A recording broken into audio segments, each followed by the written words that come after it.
ठीक है।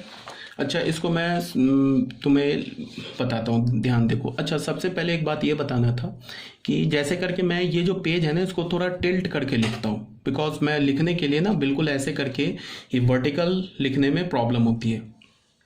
तो ये कंफ्यूजन नहीं होना चाहिए कि जब मैं यहाँ पे लिख रहा हूँ तो तुम ये मत समझ जाना कि ये क्या लिख दिया पहले ऊपर। ऐसा नहीं होना चाहिए, बिल्कुल तुम 12th क्लास में हो, एकदम मूर्ख तो हो नहीं। ये पता नहीं कि इसके बाद मैं ये लिख रहा हूँ, यहाँ से मैं लिख रहा हूँ तो समझ में आना चाहिए।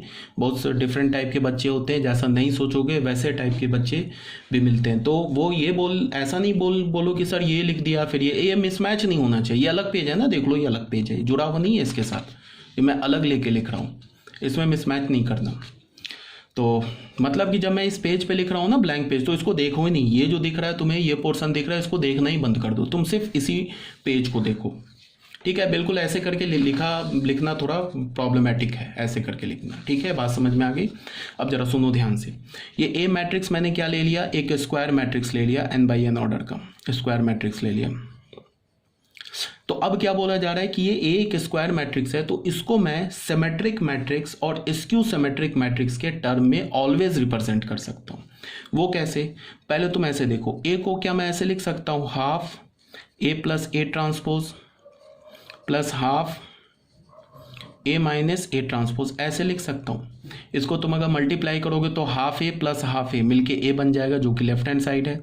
और यहाँ से क्या आएगा, half A transpose minus half A transpose, जो कि कैंसिल होकर नल मैट्रिक्स हो जाएगा। तो इसको मैं ऑलवेज लिख सकता हूँ। अब तुम ये बताओ कि ये जो मैट्रिक्स है ना, ये तो अभी मैंने प्रूव किया है कि ये एक सिमेट्रिक मैट्रिक्स है। तो अगर तुमने सिमेट्रिक मैट्रिक्स में एक स्केलर मल्टीप्लाई किया तो वो भी सिमेट्रिक ही होता है, ऐसा नहीं कि वो सिमेट्रिक चेंज हो जाएगा।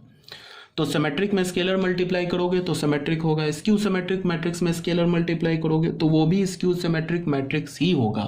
हाँ, बट अगर किसी सिमेट्रिक मैट्रिक्स में तुम कोई दूसरा मैट्रिक्स मल्टीप्लाई कर दोगे तो वो चेंज भी हो सकता है, वो नॉन सिमेट्रिक भी हो सकता है, वो सिमेट्रिक भी हो सकता है, बट स्केलर से चेंज नहीं होता है। इसका क्या मतलब है कि अगर मैंने ए को एक सिमेट्रिक मैट्रिक्स बोला है तो लैम्डा इंटू ए जो होगा वो भी सिमेट्रिक मैट्रिक्स ही होगा।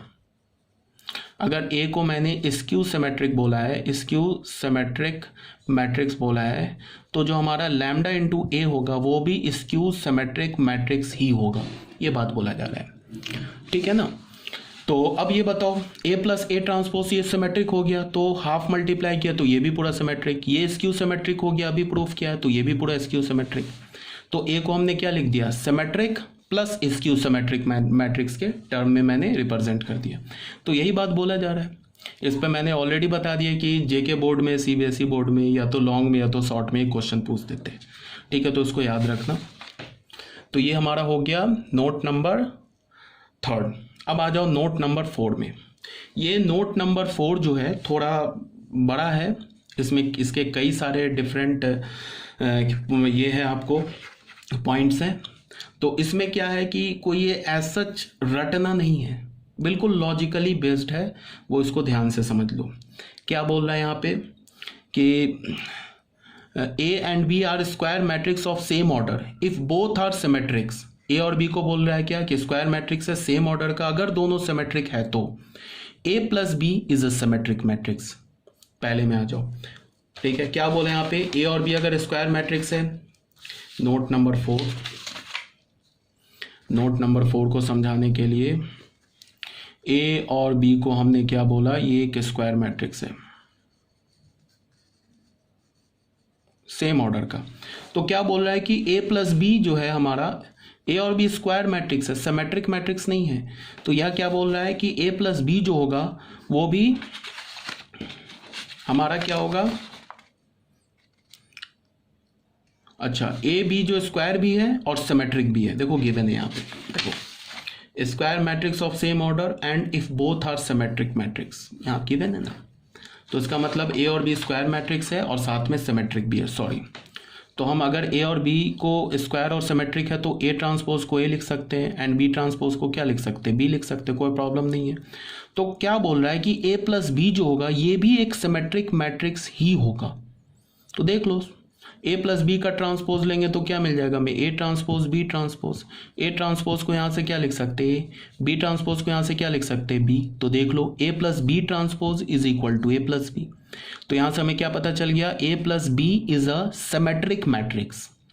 क्लियर हो गया। तो ये फर्स्ट पॉइंट प्रूफ हो गया। दूसरे में क्या बोल रहा है, A minus B is a skew symmetric matrix if A and B is a skew symmetric matrix.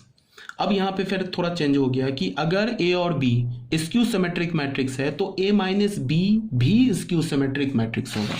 इसका क्या मतलब है, ए को हमने और बी को क्या बोल दिया, यहाँ पे हमने स्क्यू सिमेट्रिक बोल दिया, इसे हमने स्क्यू सिमेट्रिक मैट्रिक्स बोल दिया। ठीक है, तो अगर ये स्क्यू सिमेट्रिक है तो ए ट्रांसपोज माइनस ए के इक्वल होगा, बी ट्रांसपोज माइनस बी के इक्वल होगा।